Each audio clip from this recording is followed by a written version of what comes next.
warahmatullahi wabarakatuh. Perkenalkan, nama saya Nurul Aulia Putra dan NIM B210604 dari Fakultas Kesehatan Program Studi S1 Kebidanan Universitas Semiga Buana Palopo. Di sini saya akan sedikit menjelaskan materi tentang seks pranikah guna memenuhi tugas yang diberikan oleh dosen pengampu Ibu Arifah SST MKes. Yang pertama itu perlu kita ketahui apa itu seks pranikah. Kata pranikah menurut Kamus Besar Bahasa Indonesia berasal dari kata pranikah berarti sebelum. Sedangkan nikah berarti perjanjian antara laki-laki dan perempuan untuk bersuami istri dengan secara resmi. Secara umum, pranikah didefinisikan sebagai hal yang terjadi sebelum adanya perjanjian antara laki-laki dan perempuan untuk bersuami istri secara resmi.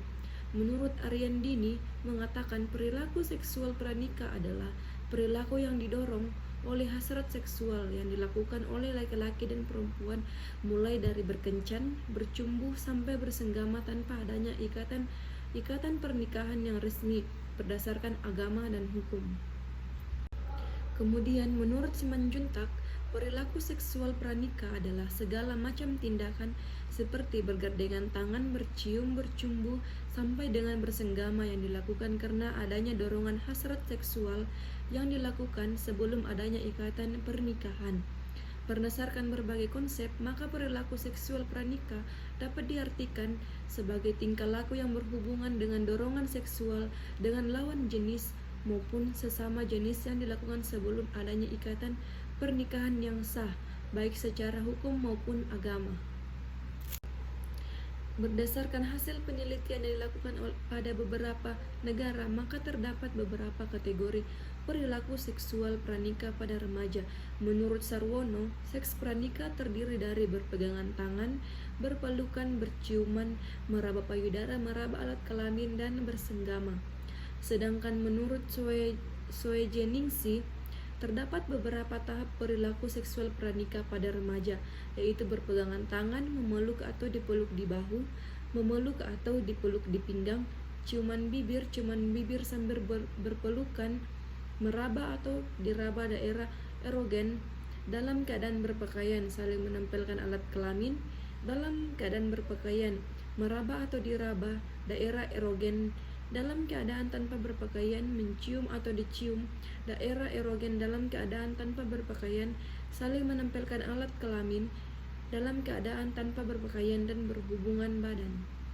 Firminia mengatakan beberapa tahap perilaku seksual pranikah yaitu berpegangan, berpelukan, cium pipi, bercium, bercumbu ringan, bercumbu berat, dan hubungan seks sebelum waktunya. Anesia dan Notoboro menyebutkan tahap perilaku seksual pranikah yaitu berpegangan tangan, berpelukan, cium bibir, cium pipi, meraba daerah sensitif, mendekatkan alat kelamin, dan berhubungan seks. Adapun faktor-faktor yang mempengaruhi perilaku seksual, yang pertama itu perubahan hormonal, yang dimana perubahan hormonal dapat meningkatkan hasrat seksual remaja. Meningkatkan hasrat seksual ini membutuhkan penyaluran dalam bentuk tingkah laku seksual tertentu. Dalam penyaluran inilah mereka lakukan hal-hal yang semestinya tidak mereka lakukan, seperti berpegangan tangan, berpelukan, berciuman, meraba payudara, meraba alat kelamin, dan bahkan sampai melakukan hubungan seks layaknya suami istri untuk memenuhi hasrat seksual yang bergejolak di dalam diri mereka.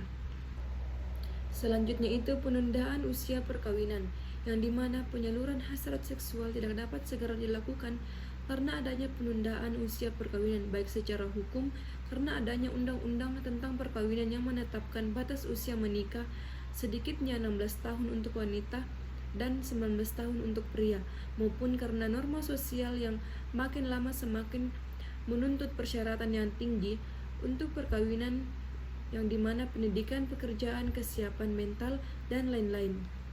Selanjutnya itu lamanya kemampuan mengendalikan dorongan seksual.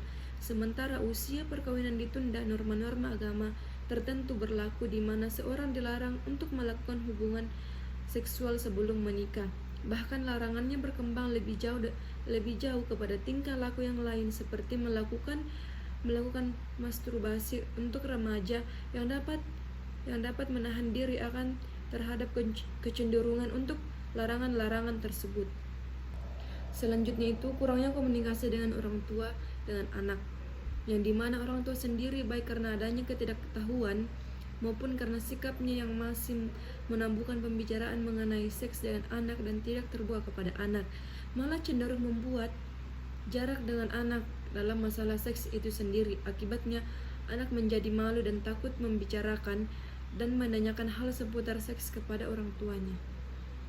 Selanjutnya pergaulan yang semakin bebas, yang dimana kebebasan pergaulan antara jenis kelamin seperti yang terjadi pada remaja saat sekarang sangat memberikan sumbangsi yang besar terhadap terjadinya perilaku seks pranikah, karena semakin bebasnya mereka bergaul dengan siapa saja, termasuk juga dengan lawan jenis, maka hal itu akan memberi peluang remaja untuk melakukan seks pranikah.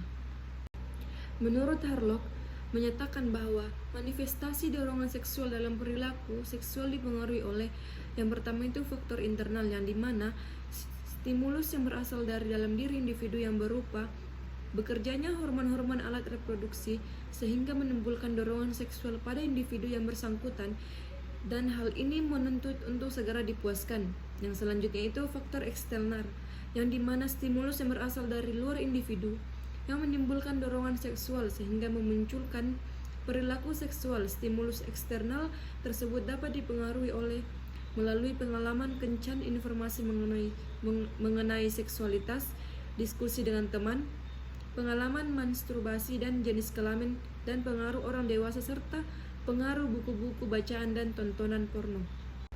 Selanjutnya, dampak-dampak perilaku seks pranikah. Yang pertama, menurut Surwono, ada beberapa dampak dari perilaku seks pranikah. Yang pertama itu hamil yang tidak dikehendaki, yang dimana merupakan salah satu akibat dari perilaku seks pranikah remaja. Anggapan-anggapan yang keliru seperti melakukan hubungan seks pertama kali, hubungan seks jarang dilakukan, hubungan seks dilakukan sebelum dan sesudah masturbasi, atau menggunakan teknik senggama terputus tidak berakibat terjadinya kehamilan. Yang selanjutnya itu penyakit menular seksual, PMS atau HIV atau AIDS. Dampak lain dari perilaku seksual remaja terhadap kesehatan reproduksi adalah penyakit menular seksual termasuk HIV, AIDS. Penyakit menular seksual yaitu penyakit yang ditularkan melalui hubungan seksual atau hubungan kelamin. Selanjutnya itu psikologis. Dari aspek psikologis, yang dimana melakukan hubungan seks pranikah dapat menimbulkan kecemasan dan perasaan bersalah, apalagi setelah terjadi kehamilan dan pihak perempuan adalah korban utama dari masalah ini. Perasaan bingung, cemas, malu, dan bersalah yang dapat dialami remaja ketika mengetahui kehamilannya bercampur dengan perasaan depresi, pesimis terhadap masa depan, dan kadang disertai rasa benci dan marah baik kepada diri sendiri maupun kepada pasangan. Menurut Taufik menyebutkan dampak dari perilaku seks pranikah yaitu yang pertama menciptakan kenangan buruk pada remaja, yang kedua itu mengakibatkan kehamilan, ketiga terjadinya pengguguran kandungan atau aborsi, yang keempat terjangkit penyakit kelamin, yang kelima perasaan bersalah, dan yang keenam itu perasaan takut ditinggal pacar, dan yang terakhir itu timbul rasa ketagihan pada remaja yang melakukan seks tersebut. Baik, mungkin itu saja yang dapat saya sampaikan, kurang dan lebihnya mohon dimaafkan. Wabillahi taufiq wal hidayah. Wassalamualaikum warahmatullahi wabarakatuh.